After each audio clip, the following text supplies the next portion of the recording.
Hello, it's that time of the month again for another Christmas Stampathon 2022. On the 25th of the month, we set a challenge, and this month's challenge is to use vellum. So I've already cut down some pieces of vellum here, and this is just a folded piece of A5 and folded into A6. I'm using this lovely eucalyptus style stamp with the shaded spruce ink to try and remember the name of the ink, and I'm just going to lay down my design, not worrying too much about the middle of the designs because it's going to get covered over a bit later. Coming in with Poppy Parade and using the lovely berries, and with these darker colours you can usually get a second generation stamping, which is very handy for my work. And I'm coming in now with some old olive to lay down some dots and spots around the edge to give it some more interest. By the way, framed occasions, this is the stamp set I'm using for this.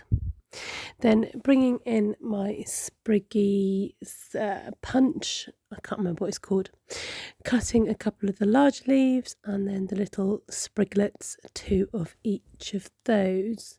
And then I'm coming in to colour them in with the light shaded spruce Stampin' Blend, and then using the old olive colour for the spriglet.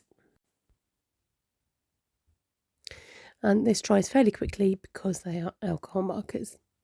And just giving these a bit of detail by bending them round tweezers, and it just adds something to them.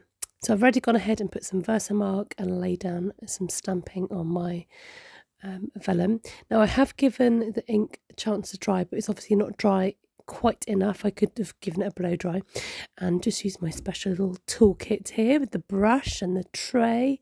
It's very fantastic, and just brushing away any powder that I don't want. And as you can see, that's showed up there with the white powder. Coming in with my old olive blends, I'm going to give the leaves like a two-tone look to them. No, this is is it Mossy Meadow or Old Olive?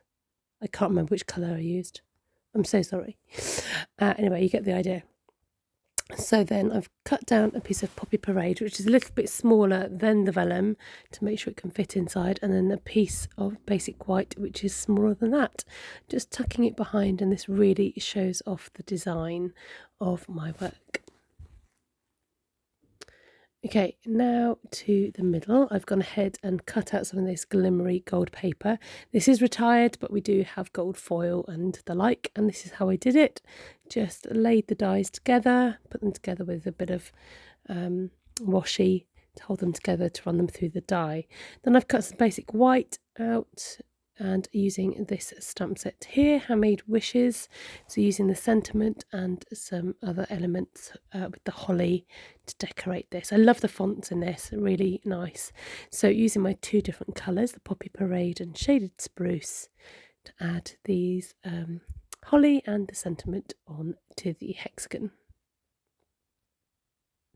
The great thing about this is you've got a holly going in the 2 different directions, which is perfect for what I need, and it just gives you a bit more extra options, and that's going to fit in the gold circle. Now, don't do what I'm doing, do what I say. As you can see, I've just stretched the gold hexagon. Then you want to stick down your white centre first, but then I forgot also that I needed to stick my vellum leaves.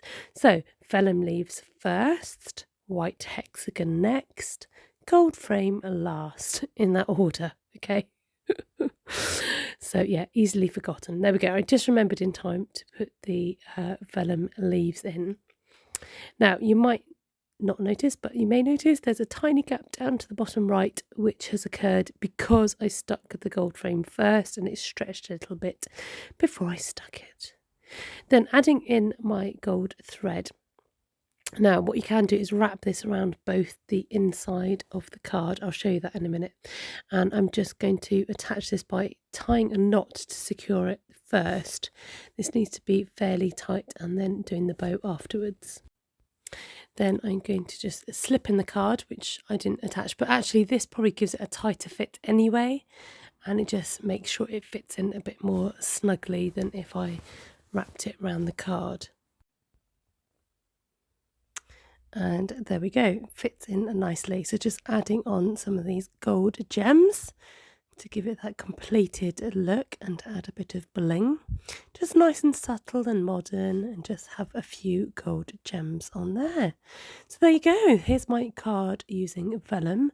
I hope you enjoyed today's video.